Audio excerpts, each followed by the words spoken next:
You already talked about him, so let's get into it. Marco Rossi.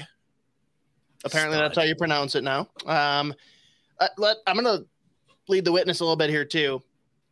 Everyone's expectation is that he's up with the big club next year, going to come in training camp, going to impress and be ready to go. Because obviously if he scores 2 goals in an AHL game, that translates directly to scoring 2 goals in an NHL game. So, that makes sense.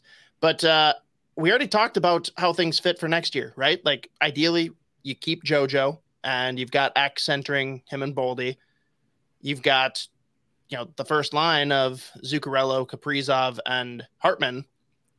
Where does Rossi fit? Like, does he play third line center somehow? Does he supplant one of those guys in the top 6? What's your expectation for him next year? It's an interesting question because I do think he's in the AHL next season. I think he's with Minnesota, and I think he's going to be ready to do that. It's just such a weird kind of like roster situation as currently constructed because I have no idea at this point who's going to be here and who won't be here. I know that if he is in the NHL next season, you really don't want to do what you did the first time around where you're like, fourth line center, a lot of D zone draws, and he's going to be great. It's going to be awesome. And he's going to fucking go 20, 40, 60. Like, no, so what's going to happen with Freddie Gaudreau? He's a UFA. They're going to give him all of the money. 6 by 6. Yeah. Either that or Dean's walking. I don't know. Yeah. It's interesting, right? Like, because like you said, clearly if they want to bring Johansson back, I'd imagine they want to try to roll out the line of those 3. I can't imagine they would be looking to offload Hartman. Your potential first line center making $1.7 million a year. And then after that, like who the fuck knows is going to be back here next year? Like, could Rossi be between what? Who would it be? Like him, Foligno, and who? Maybe Duhaime if he comes back. Duhaime's another one. I'm sure they want to re-sign him, but I kind of wonder the same thing. Like a spot for him, right? Right. So there's just so many. I'm just looking at their cap friendly right now. Like the UFAs, Sundqvist, Reeves, Gaudreau, Johansson up front, and at this point, if you want to bring Johansson back, the top 6 seems like it's pretty supplanted. Does Nyquist have term? Or he's on the IR. I didn't even look. Because he's on the IR. That's pretty sure he's done after this year. Yeah, he's also done. By the way, I'm so. How does this happen? Like, what happens when he fucking goes back? Who's out? We'll get into that next week. We've already spent enough time on the actual Wild roster as currently constructed. But yeah, I mean, that's really the thought exercise here, right? Like Rossi, we think he's poised to be an NHL guy next year, but what's the fit? Who either gets? Is he on the wing though? You know what I mean? Like maybe he plays on the wing, but where's the spot for him on the wing in the top 6? Who are you moving? No, it'd have to be someone on that third line, probably. I'd imagine, right? And like, so let's say they bring Gaudreau back and he's your 3C. What would you do a line of like Rossi on the left, Gaudreau in the middle, and Foligno on the right? Do you move Foligno? I don't think they want to do that at all either. I'm not saying they should. I would like to get that out there. Okay, here's the real question. Because people have speculated maybe Dumba takes less and actually comes back. If that happens, I think you move Foligno. If not, I think you need Foligno because those are your 2 most active vocal leaders. And if you lose them in the same offseason, that could fuck with the locker room. Yeah, for sure. And I don't care how much less Dumba wants to take. I'm still taking Foligno. What's he making? 3-1? What if Dumba takes 3-1? I'm taking Foligno at 3-1. It comes down to what is there to fill. You have 1 year of Foligno left. Next year is so you got 1 more year of Foligno at 3-1 versus whatever Dumba. Like let's say Dumba, what's he gonna take 1 year? Even then, I'm still taking Foligno.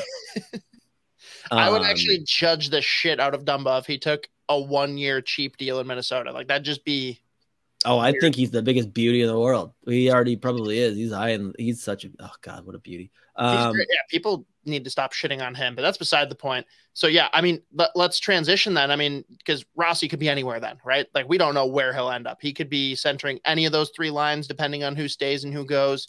He could be on the wing for any of those lines, depending on who stays and who goes. And we're pretty confident he could do it.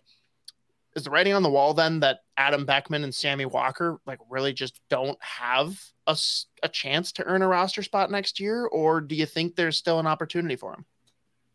I mean, there's always opportunity because, again, like, let's say Rossi's not going to be there and be on the wing. Like, if you need a wing and you want to bring one of those guys up, like Beckman's right there, Walker's right there.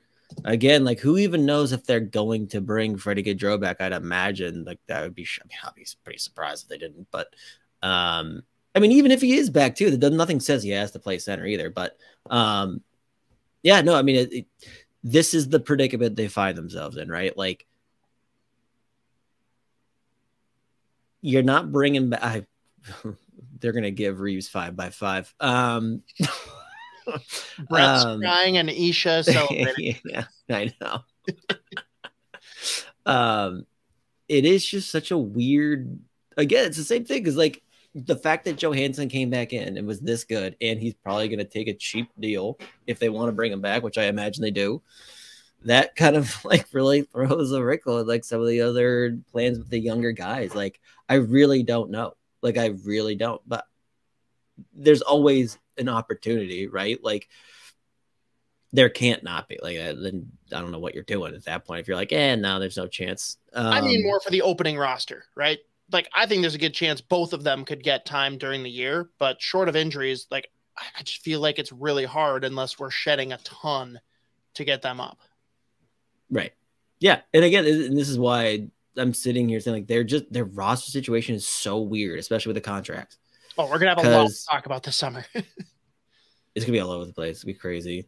Because, like, I've said it before, like, Beckman looks about as ready as he's ever looked to play.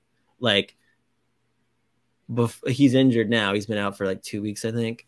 But before that, he was ripping it up. And when he came up and played, he looked pretty good. Yeah, I feel like he's had multiple goals wiped off for fucking like offsides or whatever, or just some stupid like, poor bastard. But again, same thing though. Like, if he's not going to be at least on that third line, like, I don't really. You're not going to do what you did with Rossi, put him on the fourth line. So, like, at that point, if you're looking at the fourth, like, probably Walker's more suit. Even then, it doesn't make sense either because he's like skill set. Yeah, it doesn't make any sense. They do like having a fourth line that can play though. Like, we have that, right? Well, I mean, so I'm again, Duhaime, Shaw. Those are both RFAs. Sam Steele's gone. That's not. He's okay. Good for him, by the way. He scored. He scored a beautiful no looker.